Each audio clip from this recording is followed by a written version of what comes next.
Let's talk about, since we talk about science right now, the educational part of the current landscape of trainers, how they learn to work with aggressive dogs or fearful dogs, and the role of social media. So I think it's a very interesting era where you can gain a lot of knowledge very quickly by just clicking, opening your laptop, typing google.com, and then you're overwhelmed with everything.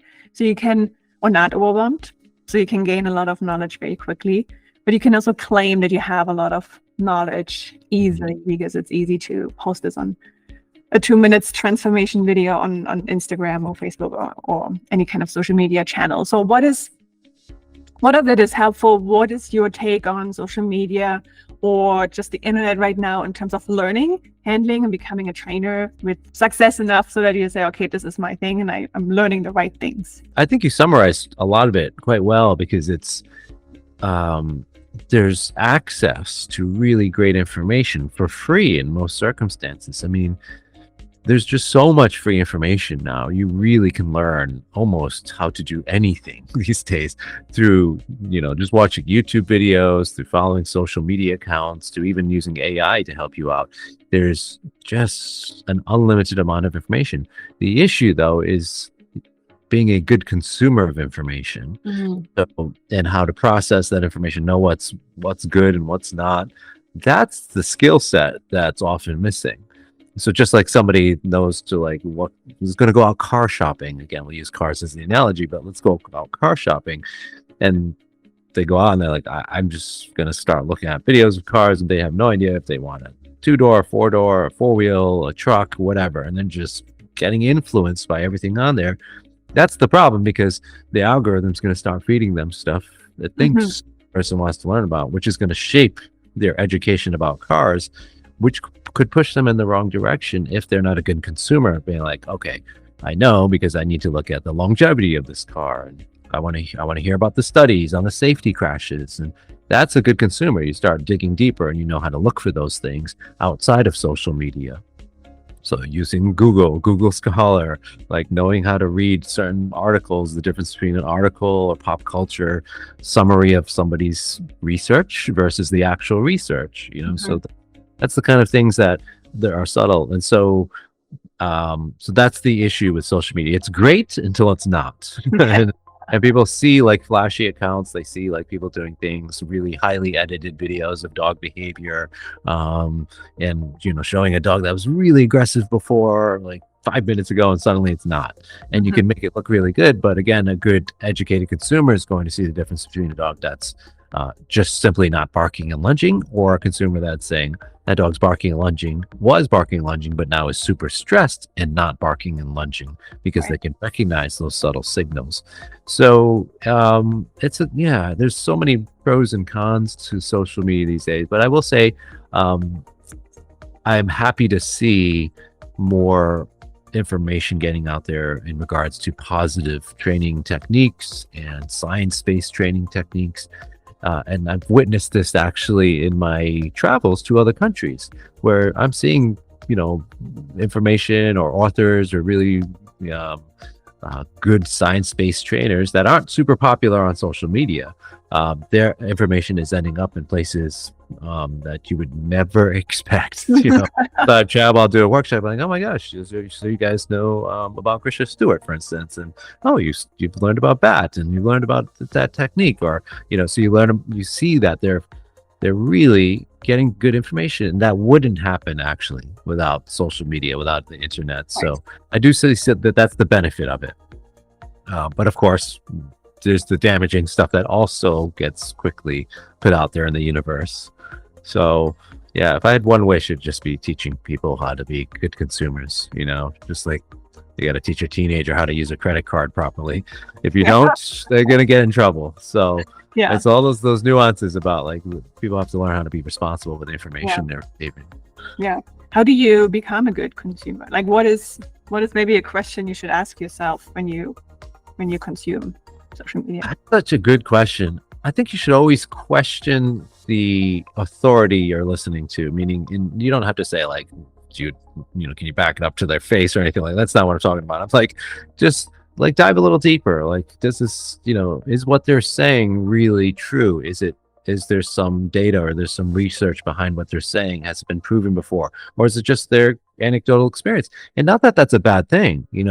Science isn't in every arena, and to the arts and to the, like science isn't studying like dancing, for instance, but we can see a good dancer when we see one. So I think, but questioning, what that person's putting out there first with critical thought. And I think critical thought is probably the answer to your question, is having critical thought around those conversations. And that is going back to your initial question, is something I have to put into because I'm wildly optimistic about people. So I'm like, oh, this person is great.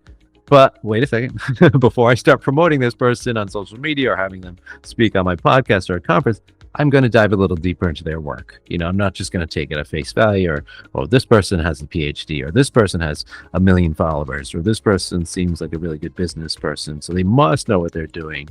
That's not enough of a barometer. It helps. It says, okay, this person must be doing something right, but why? And so I'll dig deeper into what they're doing. And somebody that's usually going to have solid material, it's going to be simple, meaning a fifth grader should be able to grasp the material and read their website or read their information and know right away what it is. And it's going to be very transparent. Nothing should be hidden and like, oh, sign up and buy my thing. Then you'll get to hear more about it and the secret to it. Yeah. And, there's probably something a little bit off with it. I like the transparency. I like to know, I don't need to see all of their secrets in the course, but I should know what it's about before I get into anything else. And that's a couple of things I've noted over the years, is that people that are very transparent, very open, make it very simple to understand. Bonus if they have citations to research data to back it up is great, but usually that's going to help me, decide whether it's worth following that information or not. Yeah, something I have mentioned in a different video too is, and this sticks with me when I do my research, and when I actually research papers, it's kind of the same problem. You don't want to just, because it has been published, saying, hey, I'm gonna cite this, and this is the next wave of new knowledge. It's not true. And not that the research is on purpose bad. It's just the nature of how research sometimes is being done and the funding and all that. That's something that back at Columbia University, what my PI used to say is, if you want to be a really good researcher, and by researcher not scientifically, but just researching information on the internet, you always want to keep in the back of your head, your mind, always want to try to, whenever you got somewhere, it's like, oh, this is good, I'm going to take this or adopt this or do this. You always want to try to also at the same time prove yourself wrong by looking for the opposite.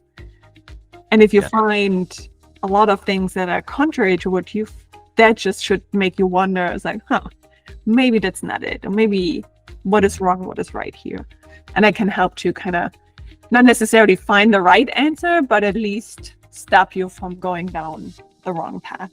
And I think it's also important to be self-forgiving, because you're going to discover you're wrong sometimes. You're going to realize that what I believed 10 years ago, that is not what I believe now. And so, you kind of feel like, why would I think of something like that? And I've got to do research, and kind of can be hard on yourself. But everybody changes. The information changes constantly, especially in the dog behavior world. It's constantly updating. And new sciences are entering the mix, and new viewpoints. So it's okay to be wrong. Just the key is to be open to adaptation and learning. If you're always open to learning, you're going to continually stay up to date with things. And, forgive yourself for doing things like I did 20 years ago.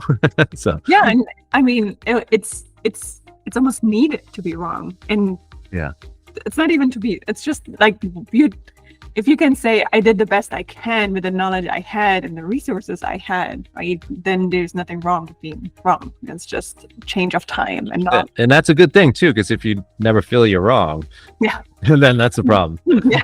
Dunning-Kruger effect there is not good for anybody. Back on that first peak. Yeah.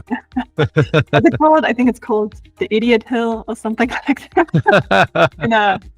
In a cute way, meant to be saying like, you really don't know much quite yet, but keep going. Don't get stuck there. So I want to just go back a little bit to aggression and fear, because that is something also that is very intriguing. And this is I can give you 2 examples, starting with one that is just, I know anecdotally, and I haven't had the chance to actually talk to someone about this, that as we, especially in the realm of therapy dogs, but we can probably also say generally, as we try to breed for better temperaments, and you touched on this in a different context, it's actually very, very difficult to just select for one particular characteristic in breeding and get what you want. But as we try to have very calm, very content dogs, brave dogs maybe, that are being selected for therapy work because they can't just get scared if a car is coming, right, or firework goes off, as they have to fulfill their job. Anecdotally, we do see more and more aggression cases in this cohort of dogs that are being selected to be not fearful. What are your thoughts on the role of fear in the context of aggression?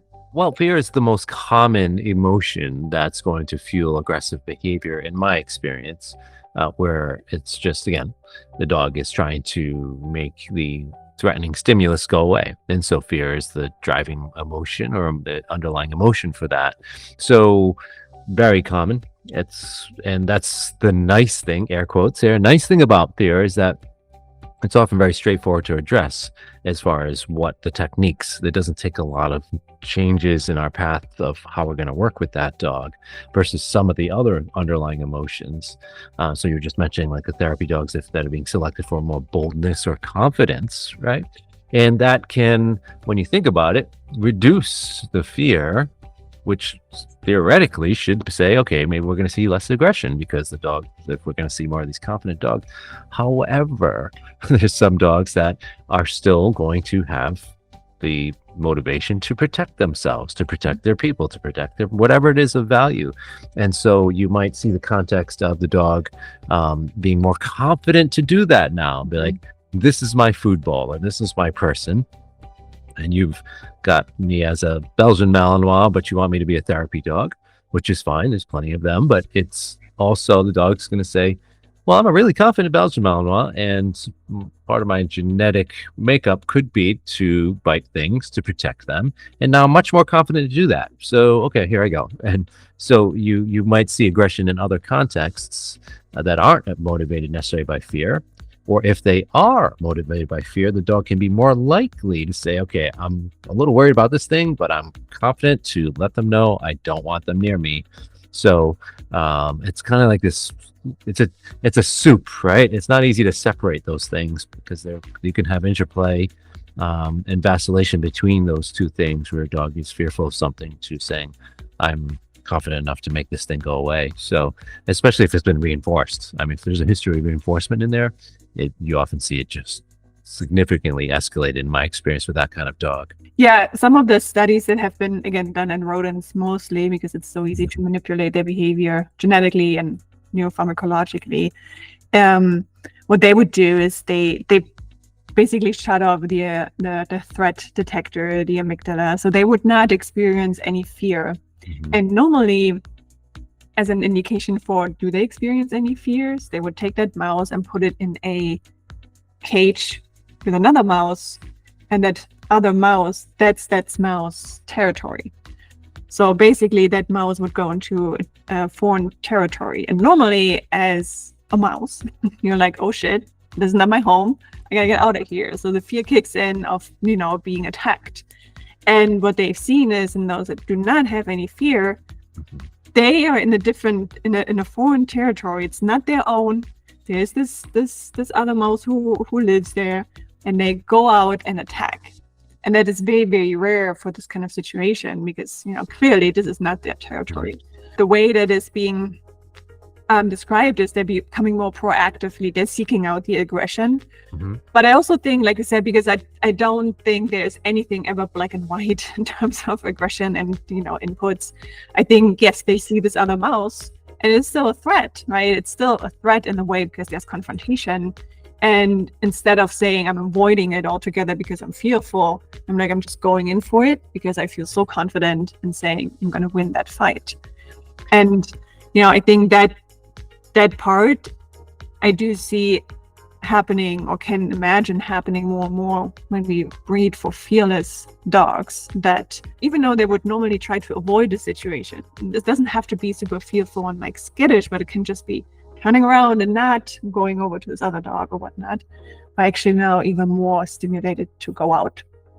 I would actually love to hear your thoughts on the neuroscience behind that. So I'll give you an example. For instance, you have a dog that, let's say, is fearful or has a propensity to be fearful in some situations. Let's say it's a dog that has fear of other dogs, right? But then you also have a dog that has a tendency to guard something like their food bowl. Let's just use their food, for instance.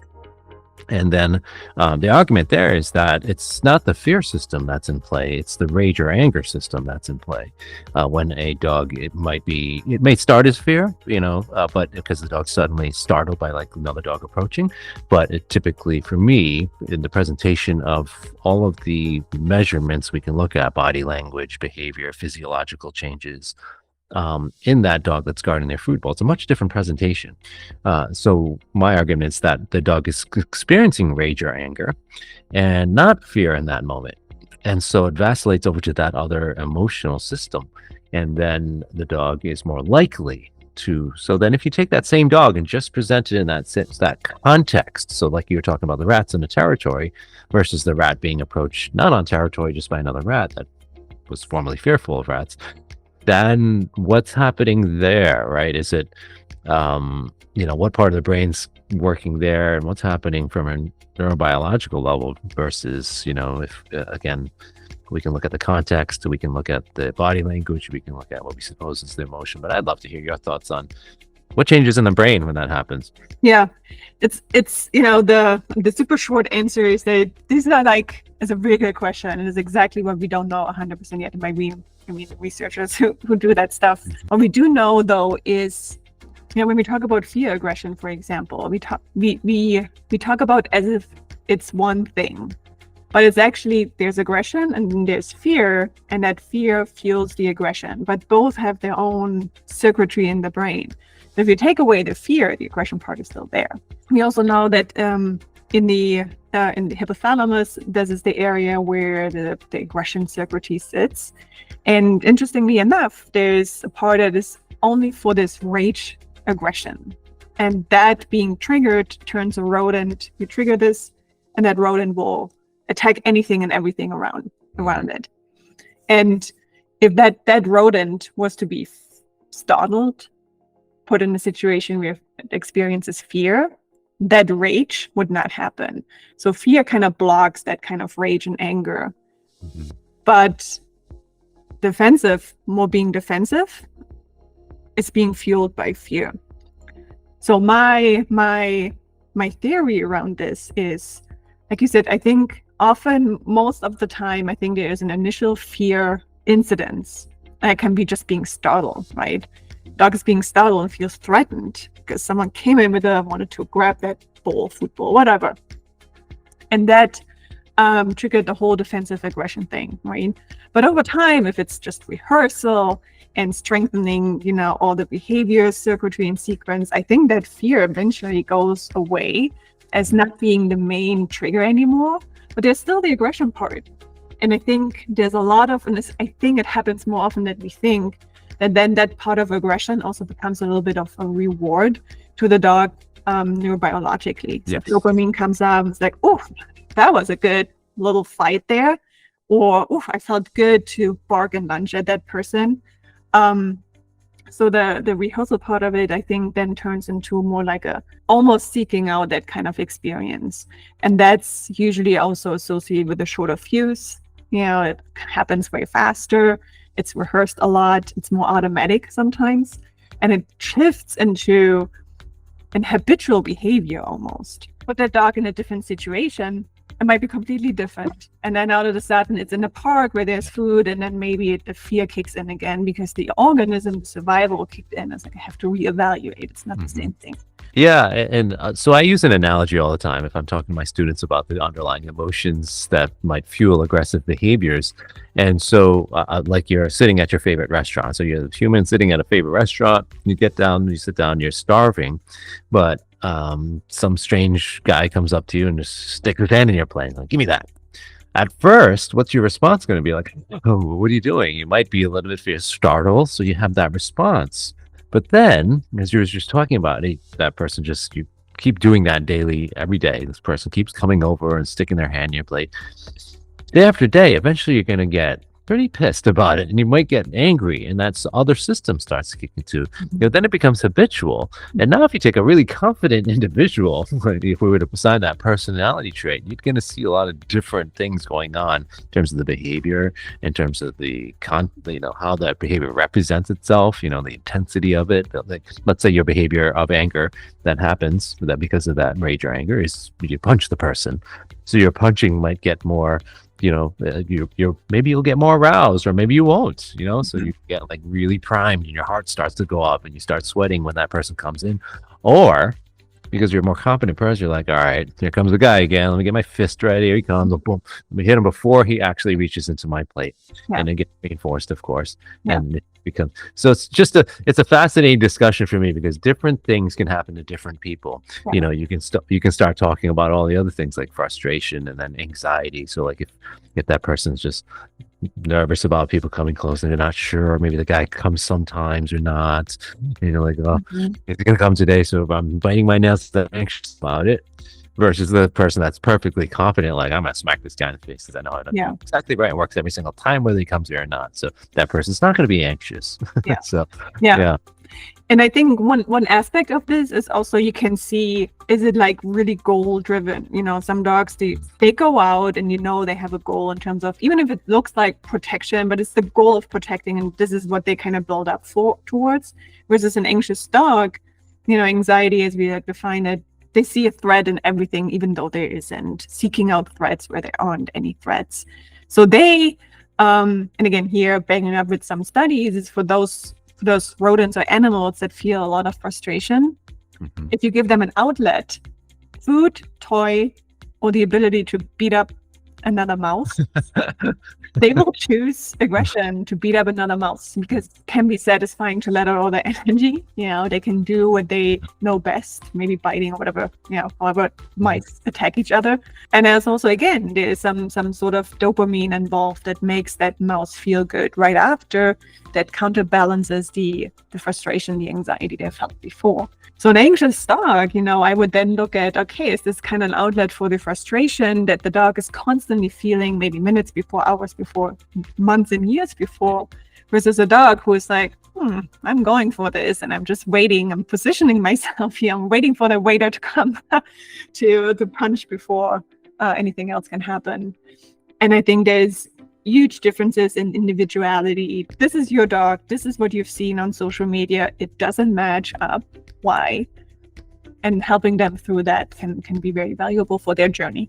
Okay, so as one of my last questions, I think just to touch on this without going into all the details of the camps, pure positive versus balanced, I do want to focus more on the good things that are happening, which is, I think, more and more trainers of either camp or in the middle come together to have conversations, to try to get on the same page. And I think especially the younger trainers, that are exposed to more things, and maybe this is also a good thing about social media, right? If you're a critical consumer, you are exposed to more things and you have more critical thoughts.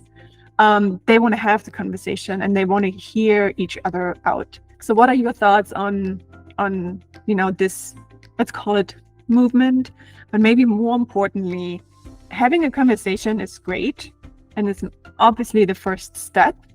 But what is step 2, and where's it going? I don't think anybody has a definitive answer to that because people are trying things in the name of bringing people together, bringing ideas together. But unfortunately, there's a lot of pushback on any of that. Anytime there's a sentient being involved, whether it's children or dogs or animals, there's going to be a lot of strong feelings. And that's understandable. And I'm not faulting anybody of course, for that. It's, but those strong feelings quickly can become attached to what somebody feels like is the proper approach to training and behavior, and what works for them, and should work for all other dogs on the planet. And that's the difficult part of it. So I'm not sure if anybody really has an answer. What are we aiming for at this point? Seeing where the cards land in this whole conversation at the moment. I mean, because there's multiple conversations happening all the time around this, and it's much more complex than I think anybody's able to put a finger on at this point. I do think that one definitive factor that can shift the industry is regulation. We need some way of regulating the industry where not anybody that's just fresh out of high school, not to say there's anything wrong with that, but just somebody that has no experience training dogs can put out a shingle, put up a website and say, hey, I can train your dog. And where somebody that's literally has gone to school, has a PhD, and has residency as a boarded veterinary behaviorist to somehow put at the same level or lesser than that person. And there's something wrong with that. That's why I think we need regulation to at least establish a minimum standard of, hey, this is what we all agree upon, at least for most of us will agree upon, on what we should have for a minimum standard to be called a dog trainer or somebody working with dog behavior, because it's dangerous not to do so. Seeing people that have convictions for animal cruelty or other worse charges saying, yeah, I'm a dog trainer. We're having people that have no understanding of what to look for in physical health issues. They were saying, oh, this dog's just being dominant and you need to be alpha, and the dog's got a spine issue or degenerative disc issue, and they're poking the dog or hanging the dog up on a leash because the dog's simply showing aggression because they're in pain. And then when he doesn't see that pain issue, where it's blaringly obvious to somebody that has just the minimal amount of observation skills to observe pain or discomfort in a dog. So things like that is first steps, because what happens is as the conversations go along, it just becomes so critical about the smallest things, like your timing was off when you clicked for that sit, or you don't understand what free shaping looks like, or no reward markers, you evil human being. Kind of like these really strange arguments when and that's I think part of our culture too. If people just got out in the world, where dogs are treated so horribly, and they would see that maybe I shouldn't be worried about that no reward marker argument right now. Maybe I should be looking at solving bigger issues, which is the real heavy-handed bad stuff happening to dogs. Or on the other side of the coin, people that are saying I can treat this with just treats for a dog that's got a level 5 bite history and is putting people in the hospital. It's a real risk to society. Don't have to worry about the muzzle. Don't have to worry about that. And I know how to get behavior because I know how to use treats and I have great timing. So those are the issues I'm seeing, is that these really extreme cases are also making it easily into the pipeline of what we call training and behavior. So those are kind of just some of the big picture issues I'm seeing. And so I don't know where it's going to land. I do think, again, my wild optimism about people is that I think we're again be able to get to some sort of middle ground and have conversations more and continuing to shape the industry. Because it's unfortunately with social media, there's a lot of conflict happening right now. Yeah. And you're mentioning the younger generation too, are going to get exposed and see this. And they also, the other side of the thing that we didn't talk about is people want to feel like they belong. If they're using a certain tool, what's going to happen is the group of people that are using the same tool are going to accept them into the group. But then lines in the sand are drawn, like this territories built, and that if you cross that line, you're in trouble, you're with the enemy, so you're going to suffer the consequences. And it's unfortunate too, because that person never has an opportunity to learn maybe about somebody's that has really good observation skills of observing pain or discomfort in a dog that just happens to use another tool. Those little things, that are wasted opportunities for learning.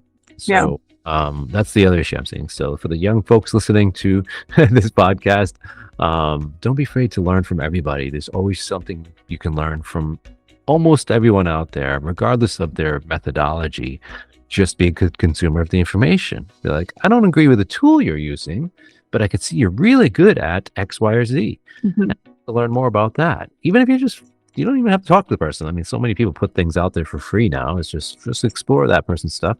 Know to have critical thought, know how to be a good consumer of information, and allow yourself to grow that way. Because the worst thing you can do is pull yourself up into a little camp and all you hear is what you want to hear.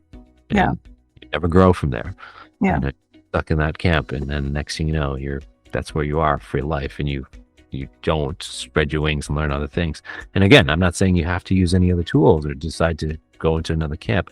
It's the other stuff that you can learn, right? So maybe there will always be labels because it's just human nature, even though, we all say we don't like these labels. Maybe we just have to shift the labels from tool-centered labels to... I think it's going to be hard to get rid of labels because it's almost like religion. And let's face it, some people are very religious about their dog training tools.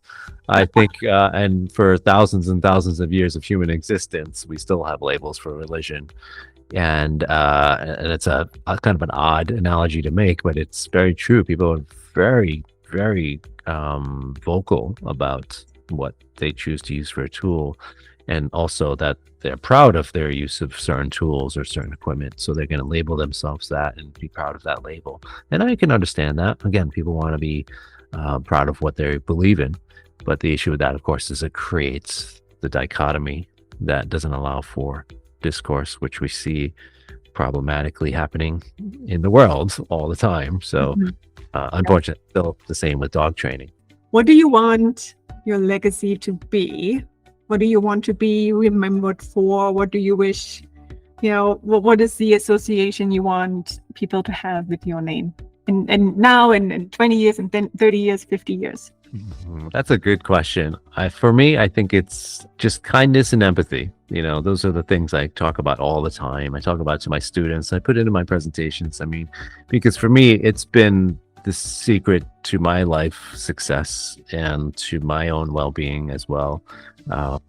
And if I can keep spreading that and make it almost contagious, because it is. I mean, kindness and empathy are contagious. When you show somebody kindness and empathy, they show it to you back typically, or they'll start to learn to do that themselves. And it's because I've learned to do it myself. I was never, when I was younger, I was not an empathetic. I could be nice, but I wouldn't call there's a difference between being nice and empathy or being kind. And so I had to learn it. And I only learned that from people that were empathetic and kind to me. And it just, for me, it makes the world a better place when it's full of kindness and empathy. So that's probably my answer to that one. I like that. And I think you're on the path, on the right track and all of that. And it's very easy to talk to you. So I just goes in line with being open. And I do think in terms of training philosophy, we have a lot in common, but I also see how you would have no problem to open a conversation with someone who's, on the opposite end of the spectrum in terms of training. And I think that, again, not everyone can do this, and it's tough. It's just like with politics, right? Like you gotta be able to talk to someone even who didn't vote the same way you did. And I think that's you can only learn. And that's exactly what I was talking about early on too. Like being optimistic about people. Like if I was pessimistic about you, I would say, I don't like that picture, so I'm not even gonna give you a chance to talk about it. And like, all right, done, like next or whatever. And that's unfair. All you'd have to do is the same thing to like look back, 15 years ago, 20 years ago to pictures I might have. I probably don't have any up anymore, but same exact thing could have happened to me. Same exact thing. Yeah. And I see that too. Like if I see something like that, I'll have a conversation with the person first. Right. It's simple. Right. No, I agree. It was just it was just a funny-ish incident. I think we're at the end And thank you so much for taking the time talking to me. I really enjoyed it. I think it was fun. Pleasure. Thank you. I appreciate it. And yeah, great conversations.